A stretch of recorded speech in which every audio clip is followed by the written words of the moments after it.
রাজধানীতে তখনও সূর্যের আলো ফোটেনি, চারদিকে অন্ধকার, কিন্তু এর মাঝেই শাহজালাল আন্তর্জাতিক বিমানবন্দরে কিছু মানুষের কোলাহল। ভিআইপি টার্মিনালের ছাদে দাঁড়িয়ে হাতে আর্জেন্টিনার পতাকা হাতে তাদের অধীর অপেক্ষা তখন এমিলিয়ানো মার্তিনেজের জন্য, সোনার গ্লাভস জয়ী বিশ্ব চ্যাম্পিয়ন আর্জেন্টিনার গোলরক্ষক এমির জন্য।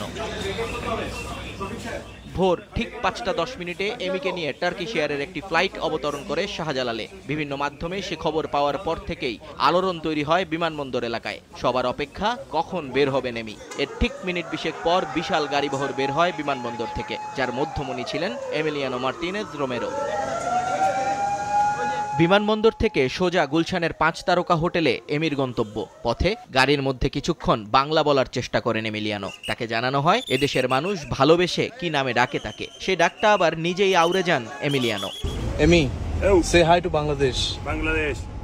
Hi, thank you for Say, the warm welcome. I am the Baj Pakhi of Bangladesh.